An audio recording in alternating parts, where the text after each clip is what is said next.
We are having hundreds of people responding to our questions, so the app is working. We're happy for that. Welcome back. And I would like to pose one more question before we move on.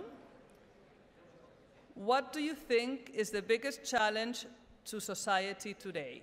Is it climate change? Is it economic inequality, migration, or terrorism? There's many more, by the way, unfortunately, but we had to restrict it to 4. So do vote, because it will set the scene very nicely for the next panel.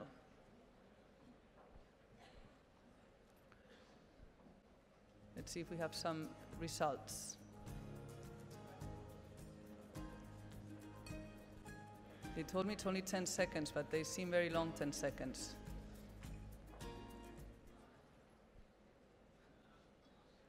Okay, so climate change and inequality, migration and terrorism.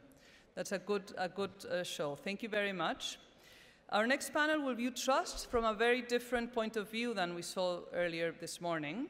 Political, economic, and social challenges facing us in Europe and beyond. We truly could not have more qualified and distinguished speakers. Bildt, former Prime Minister and Foreign Minister of Sweden, and Javier Solana, former Minister of Spain and Secretary General of NATO, and their moderator, Professor Matthew Goodwin of University of Kent and Chatham House. Please, gentlemen, thank you.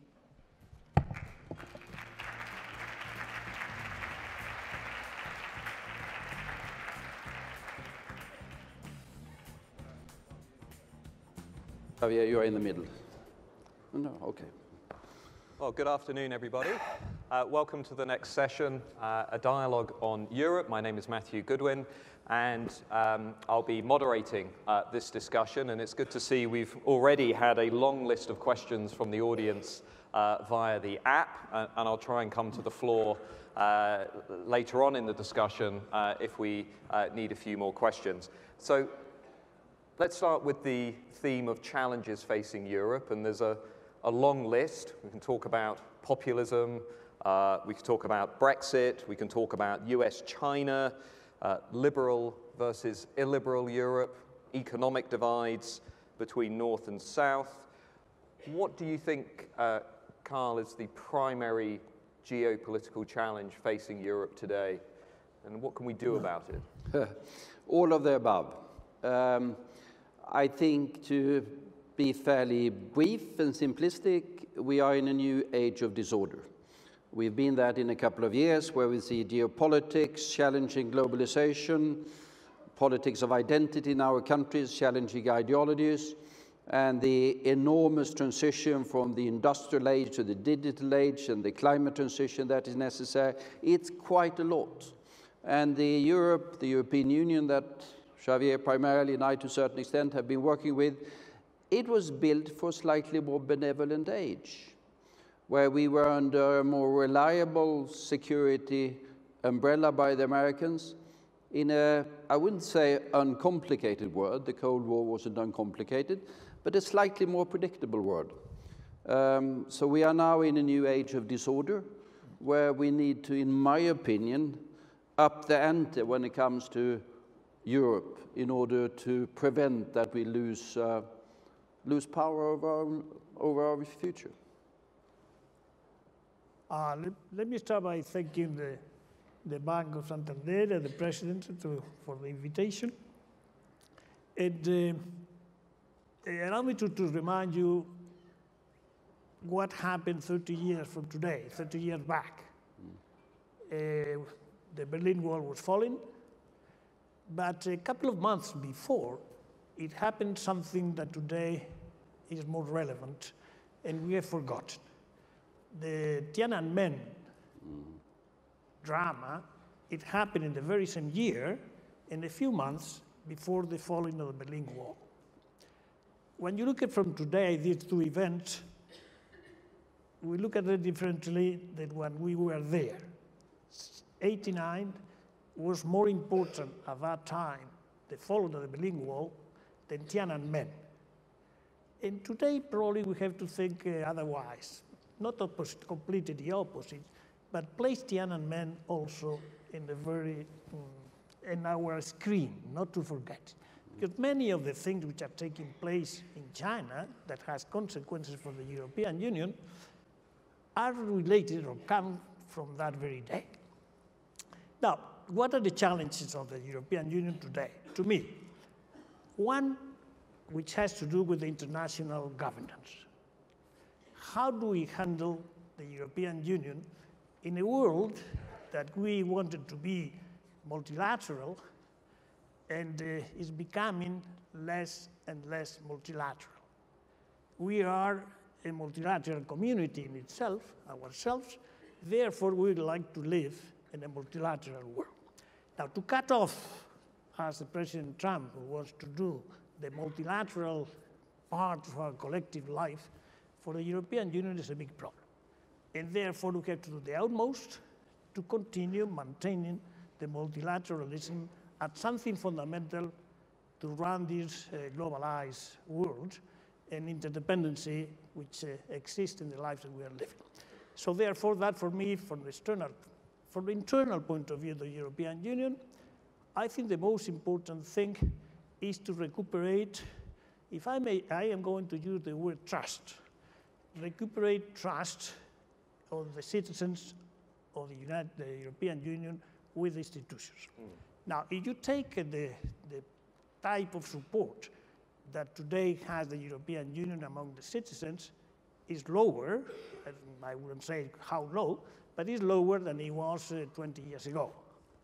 20 years ago, 30 years ago, the problem of the citizens of the European Union was they didn't want to past to become present. The past of the European Union was a war. The Second Great War, it was a civil war among Europeans, that it was at the end a global war. And that is the origin of the construction of the European Union. But when a young from the European Union today looks back, it looks at that war as very far away. And therefore, we need another legitimacy to love the European Union. And that legitimacy has to be done with two things. We have to have results, and we have to have values. Results are very difficult to provide today after the crisis of 2008, and we have to recuperate the enthusiasm prior to the crisis. And that is the situation in which we are living today. And therefore, the word trust that governs this conference, I think, is very appropriate to bring it to the European Union. If I can just come in on that, one of the interesting things for me as a Brit when it comes to the European Union is ever since Britain voted for Brexit, support for the Eurozone single currency has gone up in almost every Eurozone state. Support for remaining in the European Union has gone up in practically every EU member state. And that rallying effect, I think, has actually been ignored by a lot of commentators who say, well, actually, everything is doom and gloom in Europe. But at the same time, if I were to look at, say, the Eurobarometer data, it would still tell me that around 40 to 50% of people in Europe would agree with the statement, my voice does not count within the European Union. And that sense of voicelessness, that lack of trust in key institutions, I think gets us to a question that one of the audience members has asked, which is, if you could reform anything within the EU and its institutions today to make it more responsive, to deal with that legitimacy challenge that you've pointed to, what would you do? Well, let me first comment on what you said, that trust has been increasing and support has been increasing. And it's fairly significant. We've had a significant boost in support for the European Union in every single country, with the single exception of Italy for a number of reasons. And that has come in the last few years. I normally attribute it to what I call the BTP effect, Brexit, because when people look at the profound mess of Brexit, they say this might not be the best way of handling things. And then they look across the Atlantic on this guy in the White House, and they say that's not really how we want to have the world. And they look east towards Mr. Putin and a revisionist Russia, and they say, well, this Brussels thing might be somewhat messy at times, and we might not like everything they do in Brussels, but there are values and interests that we Europeans have, and we must work together. And that profound effect has been there with public opinion right across the board. To your question, what can we do to reform? Yeah, I mean, Brussels is far away. We are still in a situation where people primarily feel allegiance to be that Spain, or be that Sweden, or be that Denmark, or be that Portugal, or be that Greece. That's where they are. And I think we need to do a better job as connecting our national political cultures and environments to the European ones. There's been too much of a tendency by national politicians in different countries to blame things on Brussels. To go to Brussels and say, I fought for the interest of my country and I've been defeated by these evil other foreigners, but I will continue to fight. That is not the way to build trust.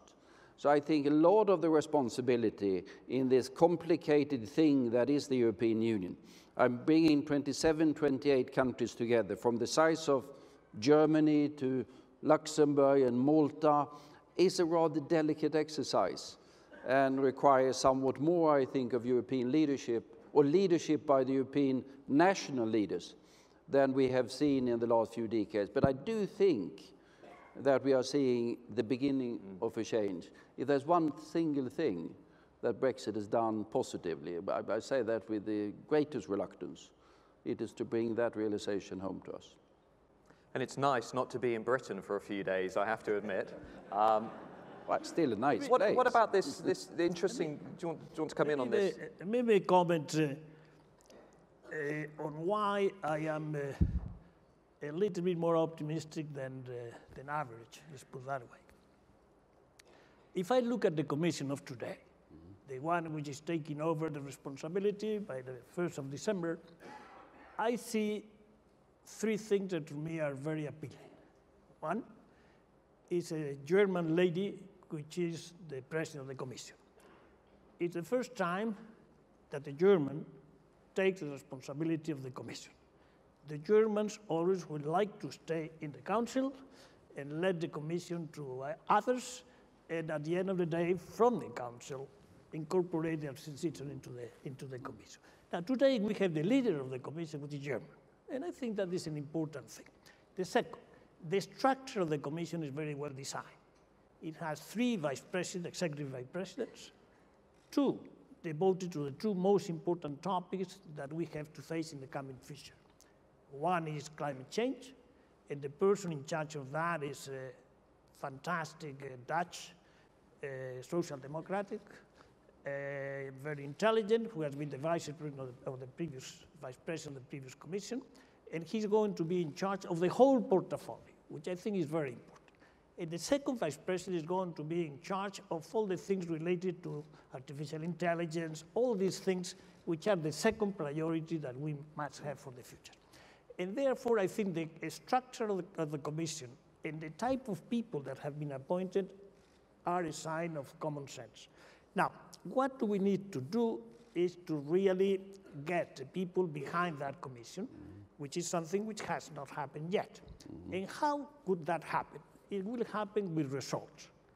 I think since the crisis of 2008, the European Union, for the citizens of the European Union, they don't see results that communicate to them to their benefit. So in the past, remember, when we entered into the European Union, I'm talking to Spaniards, some Spaniards, we had fantastic help on the things that were done specifically for the people of the European Union. The structural funds, the cohesion funds, all these things help us very much, all the citizens of the European Union, very particularly to us. That has disappeared, or the sentiment that has disappeared. Therefore, we have to go back and put together very important packages that give results to the people. If we don't have results, we will have less pro-European new generations, and if we have that, we'll have populism, and we'll have governments in the Council that will not be able to really be as pro-Europeans as they should be. So we have here a vicious circle. Crisis, inequality. Inequality doesn't call for love to the European Union, and therefore governments that are not supported by the type of people that could lead to a majority in the government, pro-Europeans, and then we have a situation that is very difficult to move the European Union. Therefore, this is the vicious circle that we have to cut down. I've got two specific questions coming from the audience that link to that. The first is, shouldn't the European Union really be doing a lot more to build, defend, promote a true banking union within Europe? And secondly, linked to some of the debates that we've been having today around big tech, around data, and Carl has alluded to this new role that Europe is having to define and navigate through between the US and China. Many of the leading big tech firms are in the United States and China. How can the new European Commission, how can the EU leverage on competition laws or regulate access to data to increase the competitiveness of Europe as it's sandwiched between those two sides? So banking union and increasing competitiveness around data. Well, I'm quite confident that banking union is to a large extent already there. It's not completed. I think it will be completed because the pressure is there. Then it's a gradual process. There are slightly different cultures in different parts of Europe, and there are slightly different problems with the banking sector, or challenges, I should phrase it. But I have no doubt. Then it's going to be work in progress for quite some time. The digital issues. They're still existing. The Juncker Commission had sort of a digital single market as its key thing. Well, they did some things, but most things remains to be done. We got the free flow of non-personal data. It's extremely important to create sort of the market size for our startup companies. And we do have. I mean, we're not stupid. We are not genetically deficient in Europe. We might come as a news, but I think it's a fact. And we have sterile. No, and we are not sterile either, to go to that particular phrase. We do produce startups. I mean, look at sort of Sweden. We produce Skype and Spotify and Klarna and whatever they are. But the problem that we see now is that of our unicorns, at the second round of financing, 2/3 of them go to the US capital market. So capital market integration, I would argue, is extremely important also for the digital development. Because otherwise, all of our companies will just be bought by the Americans, so they will see the need to go to the US capital markets to get the funding. And they need the market size here. Then we need to substantially, I would say, increase funding for research and development. We have a commitment, I think it was the year 2000, that's a long time ago. The European government committed themselves to spending 3% of GDP on research and development. By 2010, by the way. In 2010, they had only done 2%. So they said, we've got to do 3% by 2020. Well, 2020 is next year, and they're still only going to be 2%. That means that there's better research funding in other parts of the world. And no surprise then that the talent of Europe is migrating to research labs and universities in other parts of the world because funding is not enough. So create the market size, single market, see that capital is available, risk capital, venture capital, and increase research and defense funding, research and development funding. And there's no reason why we should be not as good as the others. And one of the key pillars within that digital strategy is around building public trust, particularly around cybersecurity and how we use data and so on. Did you want to come in on this thought? Well, let me first answer your question, the first question. I think that the banking union should be moved forward. And I think it's a place to move. And I think it will be a good idea if we can complete the banking union. Now, the second thing about data that you have mentioned. Now, let me open a little bit more the terminology of data. I think we have a very serious problem, which is how are we going to handle let me put it very bluntly, the G5. The 5G is a very important issue. We know that 5G is going to be a fundamental element for two things. For more communication being done simultaneously, and second, for a very important thing, which is called latency, which is the speed at what the order is given and to the order is applied. And to make that the speed faster is absolutely fundamental. Think for a moment on an electric car. The signal to move is done, and somebody appears and is crossing the street, and how do you react? And you have to react instantaneously. And react instantaneously, for that, it requires 5G. Now, the 5G, the Europeans have part of it, thanks to the country of the gentleman, and thanks to the country, a very close friend of yours, which is Finland. But we are very far still. Now, the country which is doing better is China. In China, Huawei. And Huawei, the United States of America, the President Trump has said Huawei is no way. And I'm going to tell you that in the month, the 9th of September, Madame Merkel was in China. The 14th of this month, President Macron will be in China. And from there is going to come out something very important about how we're going to handle 5G and how much are we going to be engaged with Huawei. Now, if that is the case, and let me tell you that Germany has taken already a decision, the relationship with the United States is going to be difficult. And that is something that we have to begin thinking from today. The United States president, as you know, is not in love with the European Union. If he could destroy the European Union, he would have done it already. But remember that the first telephone call that he has addressed to the United Kingdom is to Farage. Farage is the... Yes. Well, I don't know how to define Farage, but he's... okay. He's a comedian. Okay, you say it, but I mean, what the President of the United States, the first friend he has in the United Kingdom is Farage to call him to congratulate because they're going to leave the European Union. Imagine how little he wants the European Union.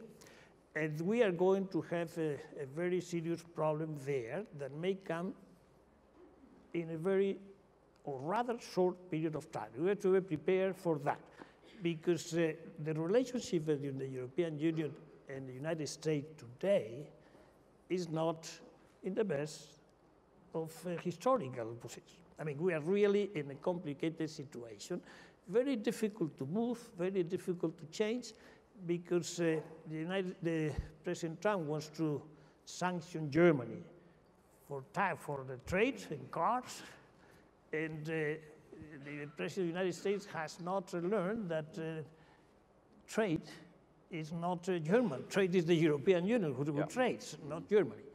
Therefore, we have a very big problem that we have to be very serious on it.